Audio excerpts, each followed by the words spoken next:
तो दोस्तों आज 5 नवंबर 2020 गुरुवार का दिन हो चुका है। तो आइए फटाफट से बात कर लेते हैं आज के ताजा खबरों की और आज की बड़ी खबरों की। दोस्तों आज की बड़ी खबरों में सभी नौकरी करने वालों के लिए बड़ी खबर आई है। ताजा जानकारी के मुताबिक आने वाले दिनों में जो भी नौकरी करने वाले लोग हैं उनकी सैलरी बढ़ सकती है। तो अभी हम आपको इस खबर के बारे में पूरी रिपोर्ट बताएंगे। इसके अलावा आज की बड़ी खबरों में एक बार फिर से राम मंदिर को लेकर बड़ी खबर आई है। ताजा जानकारी के मुताबिक राम मंदिर को लेकर ये जो बड़ी खबर आई है ये पूरे देश के लिए है। तो अभी हम आपको इसके बारे में भी बताएंगे। इसके अलावा आज की बड़ी खबरों में चीनी बीमारी को लेकर भी बड़ी खबर आई है। ताजा जानकारी के मुताबिक सरकार ने अलर्ट जारी किया है कि चीनी बीमारी की तीसरी लहर शुरू हो चुकी है। तो अभी हम आपको इसके बारे में भी बताएंगे। ये खबर पूरे देश के लिए बेहद ही महत्वपूर्ण है। इसके अलावा सरकार की तरफ से एक नए कॉन्टेस्ट की एक नए ऑफर की खबर आई है, जिसके तहत आपको घर बैठे बिठाए 37,000 रूपए तक मिल सकते हैं, वो भी बिल्कुल फ्री में। अगर आपके पास स्मार्टफोन है या कंप्यूटर है, आपने बिल्कुल सही सुना। तो अभी हम आपको इसके बारे में भी बताएंगे। साथ ही में आज की बड़ी खबरों में इंडियन रेलवे को लेकर भी बड़ी खबर आई है। तो दोस्तों आज की इस वीडियो में हम आपको इन्हीं सब महत्वपूर्ण खबरों के बारे में बताने वाले हैं। तो इसीलिए वीडियो को थोड़ा सा भी भगाए बिना ध्यान से आखिर तक देखें, ताकि कोई भी जानकारी मिस ना हो। वीडियो में आगे जाने से पहले बस आपसे छोटी सी रिक्वेस्ट है कि आप इस वीडियो को लाइक कर दें और शेयर कर दें, क्योंकि आपका लाइक और शेयर करना ही हमारी मेहनत का फल होता है। तो आइए बिना देर किए चलते हैं सीधे आज की पहली बड़ी खबर की तरफ। और आज की पहली बड़ी खबर में सबसे पहले आपके लिए पेश है चीनी बीमारी का बिल्कुल ताजा अपडेट अपने भारत की तरफ से। जैसा कि आप देख सकते हैं अपनी स्क्रीन पर PTRnews.com की तरफ से चीनी बीमारी का बिल्कुल ताजा अपडेट आपके सामने है। ताजा मिली जानकारी के मुताबिक एक बार फिर से 49,000 से ज्यादा नए मामले सामने आए हैं चीनी बीमारी के। और इन नए मामलों के आने के बाद अब हमारे भारत में चीनी बीमारी के टोटल मरीजों की संख्या 83,62,316 हो गई है। आपको बता दें कि इन टोटल मरीजों में से अभी तक 1,24,326 लोगों की जान जा चुकी है। बीते रोज भी लगभग 24 घंटे में 600 से ज्यादा लोगों की जान गई है चीनी बीमारी की वजह से। लेकिन अच्छी बात ये रही कि बीते रोज लगभग 24 घंटे में 55,000 से ज्यादा लोग ठीक हुए हैं। ठीक होने वाले टोटल लोगों की संख्या अब 77,09,997 हो गई है। इसके अलावा अब जो लोग बचे हैं, जिन लोगों का अभी भी इलाज चल रहा है, तो उनकी संख्या अब हमारे भारत में 5,26,372 हो गई है। बात करेंगे आज के अगले बड़े खबर की, तो नौकरी पेशा लोगों के लिए बड़ी खबर, अगले साल होगा सैलरी में इजाफा। जी हाँ, इस साल की दूसरी और तीसरी तिमाही में कड़े फैसले लेने के बाद भारतीय कंपनियां फिर से टैलेंट में निवेश करने के लिए तैयार दिख रही हैं। ताजा जानकारी के मुताबिक एक सर्वे में पता चला है कि 87% कंपनियां अपने कर्मचारियों का वेतन 2021 में बढ़ाने की योजना बना रही हैं। तो आने वाले साल 2021 में बहुत सारे लोगों की सैलरी बढ़ सकती है। ताजा जानकारी के मुताबिक 61% कंपनियां 5 से 10% की सैलरी में बढ़ोतरी कर सकती हैं। तो सभी नौकरी करने वालों के लिए ये एक खुशखबरी है। बात करेंगे आज के अगले बड़े खबर की, तो राम जन्मभूमि ट्रस्ट ने 70 एकड़ के परिसर की भव्यता के लिए देशवासियों से मांगा है सुझाव। जी हाँ, राम जन्मभूमि के 70 एकड़ के मास्टर प्लान को लेकर राम जन्मभूमि तीर्थ क्षेत्र ट्रस्ट ने देशवासियों से सुझाव आमंत्रित किए हैं। ट्रस्ट की ओर से बुधवार को ट्वीट करके राम मंदिर की भव्यता के प्लान के बारे में सुझाव मांगा गया है। जैसा कि आप जानते होंगे कि अयोध्या में एक बड़ा राम मंदिर बनने वाला है। आपको बता दें, राम मंदिर का और बाबरी मस्जिद का केस काफी सालों से चल रहा था, लेकिन अभी हाल ही में इस केस का फैसला आया, जिसके बाद ये पता चला कि यहाँ पर यानी कि अयोध्या में राम मंदिर बनेगा। आपको बता दें, ये राम मंदिर एक बहुत बड़ा राम मंदिर बनने वाला है। इसी की वजह से राम जन्मभूमि तीर्थ क्षेत्र के ट्रस्ट ने पूरे देश के लोगों से सुझाव मांगा है कि आखिर किस तरीके का मंदिर बनाया जाए, और जो प्लान बने तो वो किस तरह का प्लान बने। ताजा जानकारी के मुताबिक अब देश का कोई भी व्यक्ति अपना सुझाव दे सकता है कि अयोध्या में राम मंदिर किस तरह का बनना चाहिए। जो 70 एकड़ का मास्टर प्लान है, तो उसमें और क्या क्या होना चाहिए। तो देश का जो भी नागरिक चाहे तो वो राम मंदिर के लिए अपना सुझाव दे सकता है कि राम मंदिर किस तरीके का बनना चाहिए, और जो प्लान तैयार किया गया है तो उसमें और क्या क्या बदलाव हो सकता है या क्या क्या चीजों की इम्प्रूवमेंट हो सकती है। राम मंदिर को बनाने का सुझाव आप कहाँ पर दे सकते हैं, इसके लिए आपको कौन सी वेबसाइट पर जाना होगा, अभी हम आपको इसके बारे में अधिक जानकारी बताएंगे। लेकिन इससे पहले आइए जानते हैं आज की और भी महत्वपूर्ण खबरें। बात करेंगे आज के अगले बड़े खबर की, तो दिल्ली सरकार का हाई अलर्ट, राजधानी में चीनी बीमारी की तीसरी लहर। देश के दूसरे राज्यों में भी हो सकता है यही हाल। जी हाँ, राष्ट्रीय राजधानी में चीनी बीमारी के बढ़ते मामलों को देखकर दिल्ली सरकार ने इस बात को एक्सेप्ट कर लिया है कि राजधानी दिल्ली में चीनी बीमारी की तीसरी लहर चल पड़ी है। ताजा जानकारी के मुताबिक मुख्यमंत्री अरविंद केजरीवाल ने बीते रोज कहा कि दिल्ली में पिछले कुछ दिनों से चीनी बीमारी के जो नए मामले सामने आ रहे हैं, तो उसमें वृद्धि हुई है। ताजा जानकारी के मुताबिक उन्होंने इस बात को स्वीकार किया है कि दिल्ली में चीनी बीमारी की तीसरी लहर आ चुकी है, यानी कि एक बार फिर से चीनी बीमारी के मामले बढ़ने लगे हैं। आपको बता दें, जिस तरीके से चीनी बीमारी के मामले दिल्ली में बढ़ रहे हैं, तो ऐसा ही आने वाले दिनों में दूसरे राज्यों में भी हो सकता है। जाहिर सी बात है कि दिल्ली के लोग दूसरे राज्यों में जाते हैं, दूसरे शहरों में जाते हैं, और इसी तरीके से दूसरे राज्यों से, दूसरे शहरों से दिल्ली में भी लोग आते हैं, और इसी की वजह से ये चीनी बीमारी की तीसरी लहर देश के और भी राज्यों में या शहरों में जा सकती है। चीनी बीमारी के मामले अगर बहुत ज्यादा बढ़ेंगे तो आने वाले दिनों में एक बार फिर से प्रतिबंध लगाया जा सकता है। आपको बता दें, दिल्ली के लिए तो अभी हाल ही में ये फैसला लिया गया है कि पब्लिक प्लेस में और रेस्टोरेंट वगैरह में भी चीनी बीमारी के सैंपल लोगों से लिए जाएंगे ताकि चीनी बीमारी को बढ़ने से रोका जा सके। यानी दिल्ली में जब लोग घर से बाहर निकलेंगे और कहीं पर पब्लिक प्लेस में जाएंगे तो उनसे उनका सैंपल लिया जा सकता है चीनी बीमारी के टेस्ट के लिए। बात करेंगे आज के अगले बड़े खबर की तो गुरुद्वारे के कुएं में मिले 282 कंकालों का बड़ा खुलासा। सन 1857 की क्रांति में मारे गए थे ये सैनिक। जी हाँ, पंजाब के अजनाला क्षेत्र में एक गुरुद्वारे के अंदर कुएं के लिए खुदाई चल रही थी। आपको बता दें खुदाई के दौरान 282 कंकाल मिले हैं। ताजा जानकारी के मुताबिक ये कंकाल भारतीय सैनिकों के हैं। आपको बता दें कि इन कंकालों के बारे में पहले कहा जा रहा था कि ये कंकाल उन लोगों के हैं जो लोग दंगे में मारे गए थे सन 1947 में, लेकिन जब इसकी जांच की गई तो ये पता चला कि ये 282 कंकाल हमारे भारतीय सैनिक के थे जो कि सन 1857 की क्रांति में शहीद हुए थे। ताजा जानकारी के मुताबिक ये भी पता चला है कि ये सभी सैनिक पश्चिमी उत्तर प्रदेश के, बिहार के, दिल्ली के, बंगाल के, उड़ीसा के, मेघालय के, मणिपुर के और त्रिपुरा के रहने वाले थे।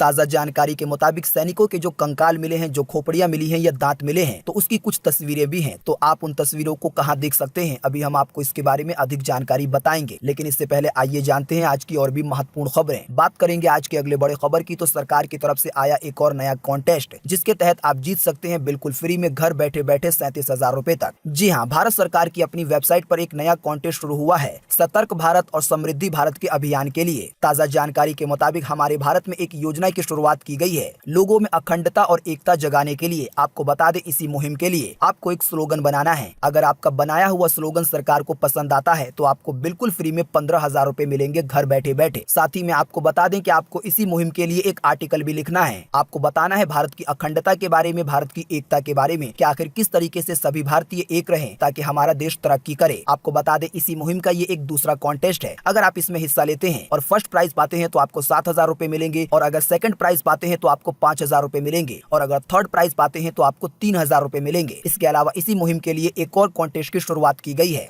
जिसमें आपको सतर्क भारत और समृद्धि भारत के लिए एक पोस्टर बनाना है, यानी कि इसी मुहिम के लिए। और अगर आपका पोस्टर सरकार की तरफ से पसंद किया जाता है तो आपको इसके लिए भी 15,000 रुपए मिलेंगे। तो सरकार की तरफ से जो एक आयोजन की शुरुआत की गई है, जो एक मुहिम की शुरुआत की गई है, तो इसके लिए 3 कॉन्टेस्ट निकाले गए हैं। ताजा जानकारी के मुताबिक आपको बता दें कि आप इन तीनों ही कॉन्टेस्ट में 10 नवंबर 2020 तक हिस्सा ले सकते हैं। तो दोस्तों इन तीनों ही कॉन्टेस्ट में कैसे हिस्सा लेना है, इसकी अधिक जानकारी क्या है, हिस्सा लेने के लिए आपको क्या करना है, अभी हम आपको इसके बारे में और ज्यादा जानकारी देंगे। लेकिन इससे पहले आइए जानते हैं आज की और भी महत्वपूर्ण खबरें। बात करेंगे आज के अगले बड़े खबर की तो आत्महत्या के एक पुराने मामले में पत्रकार अर्नब गोस्वामी हुए गिरफ्तार। वकील ने कहा कि पुलिस ने मारपीट भी की है। जी हां, आत्महत्या के लिए उकसाने के एक पुराने मामले में मुंबई पुलिस अर्नब गोस्वामी के वर्ली स्थित निवास पर पहुंची और उन्हें गिरफ्तार किया। ताजा जानकारी के मुताबिक अर्नब गोस्वामी को मुंबई पुलिस ने 2018 में इंटीरियर डिजाइनर अन्यवेक नाइक और उनकी मां कुमुद नाइक की आत्महत्या के जांच के सिलसिले में गिरफ्तार किया है। मिली जानकारी के अनुसार गोस्वामी को अलीबाग ले जाया गया है। रिपोर्ट के मुताबिक आपको बता दें कि ये मामला साल 2018 का है जब 53 वर्षीय इंटीरियर डिजाइनर अन्यवेक नाइक ने और उनकी मां ने आत्महत्या कर ली थी। ताजा जानकारी के मुताबिक पुलिस को घटनास्थल से एक सुसाइड नोट मिला था जिसमें कथित तौर पर यह लिखा गया था कि अर्नब गोस्वामी और 2 अन्य लोगों ने उनके 5 करोड़ से ज्यादा रुपए का भुगतान नहीं किया है और इसी की वजह से उनकी आर्थिक स्थिति इतनी ज्यादा बिगड़ गई है कि माँ बेटों ने अपनी जान दे दी। तो उसी पुराने मामले के सिलसिले में अर्नब गोस्वामी को अब गिरफ्तार कर लिया गया है, यानी कि पुराना गुनाह अब सामने आ चुका है। आगे आने वाले दिनों में इस केस के और भी ताजा अपडेट आएंगे और पता चलेगा कि आखिर आगे क्या होता है। बात करेंगे आज के अगले बड़े खबर की तो एयर पोल्यूशन 50 की जगह 999 पहुंचा। एयर क्वालिटी इंडेक्स में दिखा खतरनाक नजारा। इतने ज्यादा प्रदूषण से हो सकता है आंखों में अल्सर। जी हाँ, दिल्ली एनसीआर जहरीली हवा का चैम्बर बन गया है। एयर क्वालिटी इंडेक्स रिकॉर्ड 999 के स्तर पर पहुंच गया है। आप सोच सकते हैं कि जो आंकड़ा 0 से 50 के बीच में होना चाहिए, जब वो आंकड़ा 999 पर पहुंच जाए और खास करके प्रदूषण के मामले में, तो हालत कितनी ज्यादा खराब होगी। दिल्ली एनसीआर में जो आंकड़ा 50 के करीब होना चाहिए, वो आंकड़ा प्रदूषण के मामले में 999 तक पहुंच चुका है और दिल्ली एनसीआर एक गैस चैम्बर बन चुका है, या कह लें एक गैस की सुरंग बन चुकी है। ताजा जानकारी के मुताबिक डॉक्टरों का कहना है कि मुंह और नाक पर तो लोग मास्क लगाकर प्रदूषण के दुष्प्रभाव से बचने की कोशिश कर रहे हैं, लेकिन आंखों से जुड़े खतरों के बारे में लोग अनजान हैं, जबकि इतना ज्यादा प्रदूषण आंखों में अल्सर तक की समस्या को पैदा कर सकता है। दोस्तों, अल्सर एक खतरनाक बीमारी होती है जिससे लोगों की आंखें खराब हो जाती हैं। ताजा जानकारी के मुताबिक आंखों के रोग के विशेषज्ञ डॉक्टर अरविंद कुमार ने बताया है कि जैसे ही प्रदूषण अपने नॉर्मल इंडेक्स से ऊपर जाता है, यानी कि 50 के आंकड़े से ऊपर जाता है, तो ये आंखों के लिए खतरा पैदा करता है। और जब ये आंकड़ा 800-900 पर पहुंच जाए तो इससे आंखों में अल्सर की समस्या हो सकती है और इससे आने वाले दिनों में आंखें भी खराब हो सकती हैं। इसीलिए लोगों को सुझाव दिया गया है कि जब भी घर से बाहर निकलें तो आंखों पर चश्मा लगाकर निकलें। फिलहाल तो बचने का यही तरीका है, या आप आंखों को बार बार धोते भी रह सकते हैं। बात करेंगे आज के अगले बड़े खबर की, तो प्रदूषण से मिलेगी निजात। पूसा के डीकंपोजर से पराली बन गई है खाद, मात्र 20 दिनों में। जी हाँ, पराली की समस्या से निजात पाने के लिए भारतीय कृषि अनुसंधान साथ ही में पूसा ने डीकंपोजर ईजाद किया था। इस डीकंपोजर के नतीजे सामने आने लगे हैं। दिल्ली में पराली को खाद में तब्दील करने के लिए डीकंपोजर का इस्तेमाल किया गया था और अब वो पराली पूरी तरीके से खाद बन चुकी है। खेतों में डीकंपोजर का छिड़काव 13 अक्टूबर 2020 को किया गया था और करीब 20 दिन के बाद पराली गलकर पूरी तरीके से खाद बन चुकी है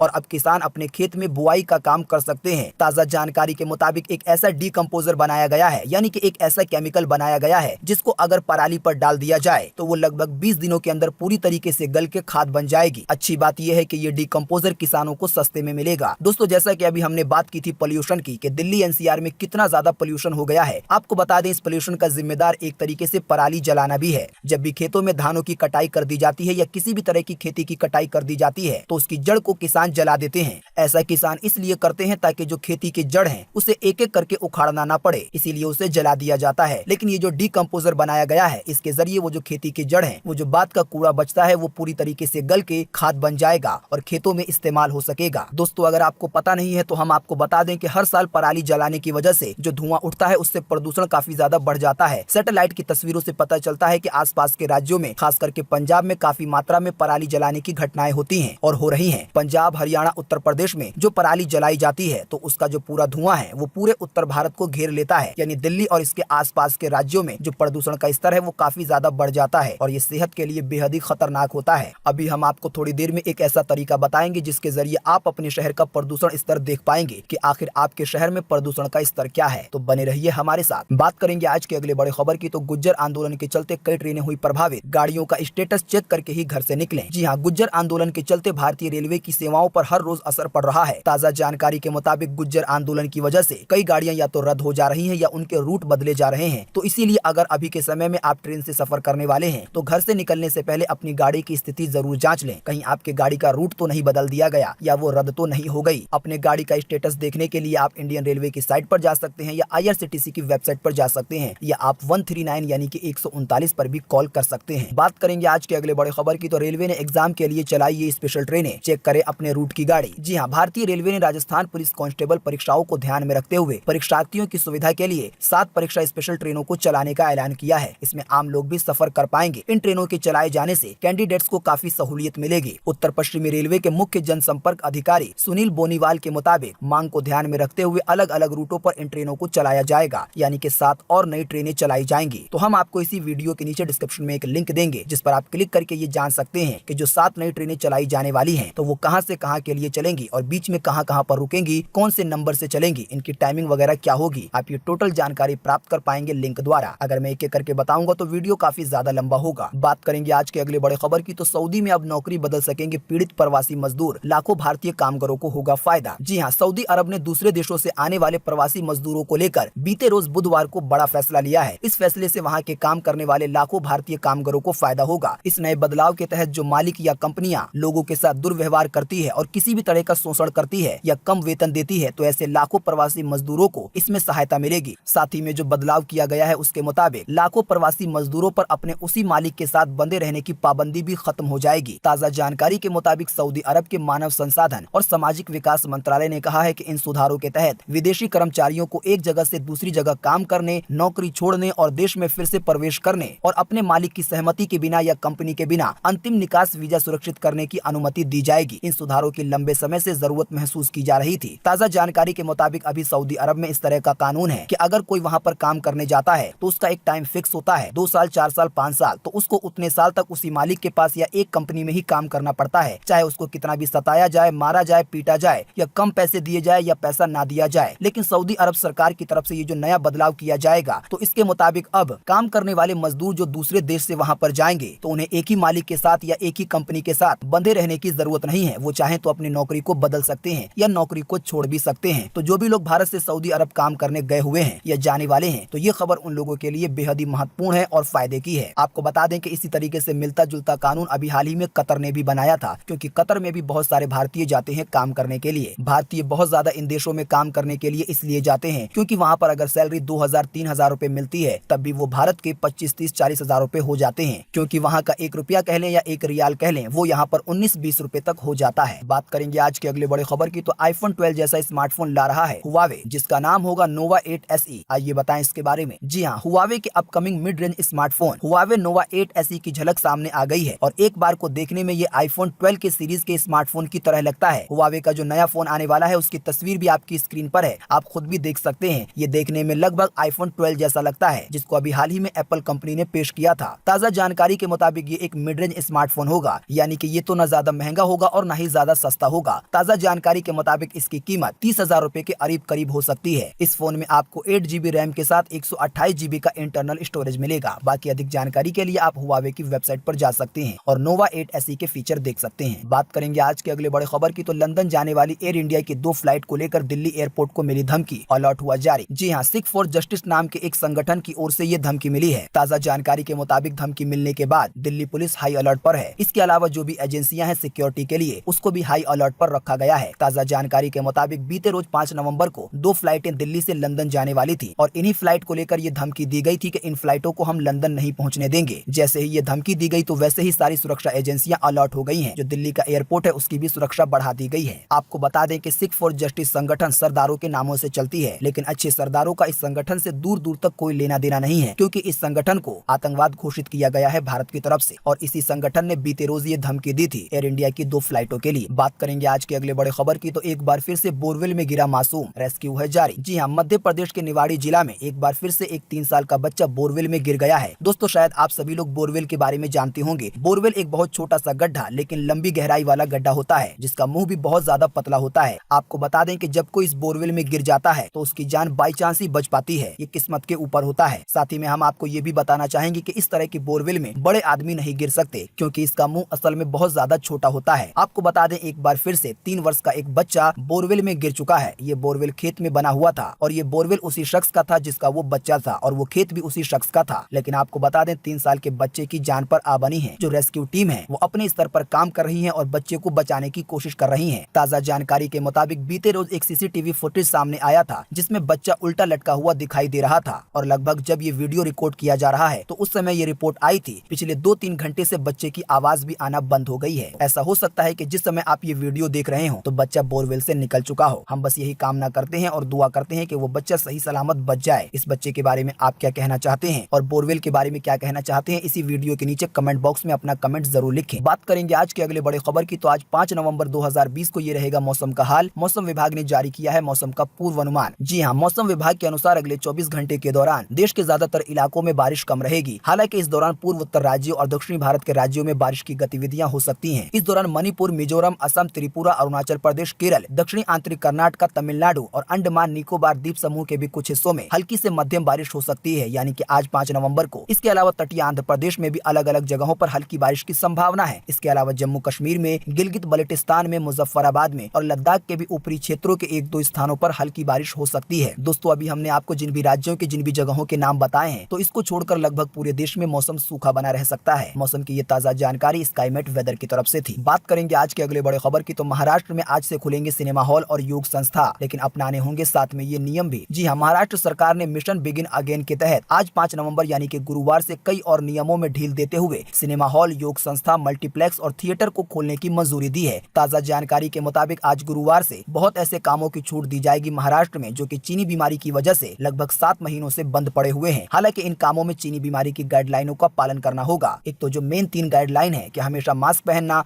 सोशल डिस्टेंसिंग का पालन करना और नियमित रूप से हाथों को धोना और पानी न मिलने पर सैनिटाइज का इस्तेमाल करना। ताजा जानकारी के मुताबिक महाराष्ट्र में आज से cinema hall, theatre, multiplex, swimming pool और योग सेंटर खुल जाएंगे, लेकिन अभी भी सिर्फ कुल क्षमता के 50% लोगों को ही आने की अनुमति होगी। यानी जहां पर 100 लोग जा सकते हैं तो वहां पर केवल 50 लोग ही जाएंगे। वहीं स्कूल और कॉलेज और दूसरे शैक्षिक संस्था और कोचिंग स्थानों को बंद रखा गया है। इनके बारे में अभी कोई भी फैसला नहीं लिया गया है। दोस्तों, अगली खबर के बारे में बताने से पहले आपके लिए एक बड़ा सर्वे और एक बड़ा सवाल। अगर आप इसमें हिस्सा लेंगे और इस सर्वे का जवाब देंगे तो इससे बहुत कुछ पता चलेगा पूरे देश के लिए। आपको इसी वीडियो के नीचे कमेंट बॉक्स में कमेंट करके बताना है कि भारत के किस शहर में सबसे ज्यादा प्रदूषण होता है, यानी कि सबसे ज्यादा पोल्यूशन वाला शहर कौन सा है। तो फटाफट से अपना जवाब इसी वीडियो के नीचे कमेंट बॉक्स में लिख डालिए। आपके दिए हुए जवाब से काफी कुछ पता चलेगा और आपकी समझदारी भी पता चलेगी। आप जो कमेंट करेंगे उसे हजारों नहीं बल्कि लाखों लोग देख सकते हैं। बात करेंगे आज के अगले बड़े खबर की, तो एजुकेशन लोन सिर्फ 4% ब्याज पर इस बैंक ने पेश की है ये योजना। जी हाँ, किसानों के बच्चों को पढ़ने के लिए एजुकेशन लोन मिलेगा, वो भी सिर्फ 4% की ब्याज दर पर। यूपी सहकारी ग्राम विकास बैंक ने इस बात का ऐलान किया है। बैंक के मुताबिक बच्चों की पढ़ाई के लिए किसानों को 4% की ब्याज दर पर ये कर्ज दिया जाएगा। हालांकि किसानों की कैटेगरी को देखने के बाद और किसानों के खेती के कागज को देखने के बाद ये लोन मिलेगा। ज्यादा जानकारी के लिए यूपी सहकारी ग्राम विकास बैंक से संपर्क किया जा सकता है। बात करेंगे आज के अगले बड़े खबर की, तो वोडाफोन आइडिया के प्लान पर मिल रहा है G5 का फ्री सब्सक्रिप्शन, ऐसे करें एक्टिवेट। जी हाँ, telecom company Vodafone idea limited ने कुछ चुनिंदा प्लान के प्रीपेड ग्राहकों को G5 का फ्री सालाना सब्सक्रिप्शन की पेशकश की है। कंपनी के मुताबिक ये सुविधा 355 रूपए, 405 रूपए, 595 रूपए और 795 और 2595 रूपए के प्लान के साथ उपलब्ध है। यानी कि अगर आपके पास वोडाफोन या आइडिया का इनमें से कोई भी प्लान है तो आपको G5 का 1 साल का जो प्रीमियम सब्सक्रिप्शन है, जो कि पैसे देकर आता है, वो बिल्कुल फ्री में मिल जाएगा। ज्यादा जानकारी के लिए आप वोडाफोन आइडिया की साइट पर जा सकते हैं या कस्टमर केयर से बात कर सकते हैं। बात करेंगे आज के अगले बड़े खबर की, तो गोल्ड खरीदने का बेहतरीन मौका, धनतेरस के पहले सस्ता हुआ सोना चांदी। आइए बताएं ताजा भाव। जी हाँ, बीते रोज 4 नवंबर 2020 को सोने के दामों में लगभग 246 रूपए की गिरावट आई और इस गिरावट के बाद अभी 10 ग्राम सोने की कीमत 51,352 रूपए है। अगर बात की जाए चांदी की, तो चांदी के दामों में भी 929 रूपए की गिरावट देखी गई है और इस गिरावट के बाद अभी आपको 1 किलो चांदी 61,756 रूपए की मिलेगी। बात करेंगे आज के अगले बड़े खबर की, तो उत्तर प्रदेश के लोक सेवा आयोग में निकली है भर्तियां। सरकारी नौकरी पाने का है सुनहरा मौका। जी हाँ, पढ़ाई लिखाई करके सरकारी नौकरी करने के लिए लोग बहुत ज्यादा कोशिश करते हैं। पढ़े लिखे लोग हर समय सरकारी नौकरी की तलाश में रहते हैं। इसी बात को ध्यान में रखते हुए उत्तर प्रदेश लोक सेवा आयोग ने कई पदों पर भर्तियां निकाली हैं, जिसमें आप 28 नवंबर 2020 तक आवेदन कर सकते हैं। इसके अलावा जो इसकी फीस है उसे आप 3 दिसंबर 2020 तक भर सकेंगे। साथ ही में आपको एक और वैकेंसी के बारे में बता दें, जैसा कि आप देख सकते हैं अपनी स्क्रीन पर कि NPCIL में ऑपरेटर समेत कई पदों पर निकली है वैकेंसी। यहाँ पर भी नौकरी पाने का है सुनहरा मौका। जी हाँ, अगर आप भी सरकारी नौकरी की तलाश में हैं तो इस वाली वैकेंसी को भी टटोल सकते हैं। ताजा जानकारी के मुताबिक NPCIL की तरफ से कई पदों पर भर्तियां निकाली गई हैं। आप इस वाली वैकेंसी में 24 नवंबर 2020 तक आवेदन कर सकते हैं। दोस्तों, अभी हमने आपको 2 तरह की वैकेंसी के बारे में बताया है। इसके लिए हम आपको इसी वीडियो के नीचे डिस्क्रिप्शन में एक लिंक देंगे, जिस पर आप क्लिक करके इन दोनों ही वैकेंसी के बारे में अधिक जानकारी प्राप्त कर पाएंगे। आप जान पाएंगे कि कैसे अप्लाई करना है, कहां पर जाकर अप्लाई करना है, इन दोनों ही वैकेंसी में आवेदन करने के लिए क्या क्वालिफिकेशन होनी चाहिए, क्या योग्यता होनी चाहिए। आप ये टोटल जानकारी प्राप्त कर पाएंगे। बात करेंगे आज के अगले बड़े खबर की, तो HP से लेकर डेल तक के लैपटॉप पर मिल रहा है बम्पर डिस्काउंट। Amazon सेल का है ये ऑफर। जी हाँ, क्या आप नया लैपटॉप खरीदने की सोच रहे हैं लेकिन आपको बजट की चिंता सता रही है, तो आपकी ये टेंशन दूर हो सकती है। आपको बता दें, अभी Amazon पर लैपटॉप को लेकर कई तरह के भारी भारी डिस्काउंट दिए जा रहे हैं। अभी आपके पास लैपटॉप खरीदने का सुनहरा मौका है। अगर आप लैपटॉप खरीदने वाले हैं तो Amazon की सेल के जरिए खरीद सकते हैं,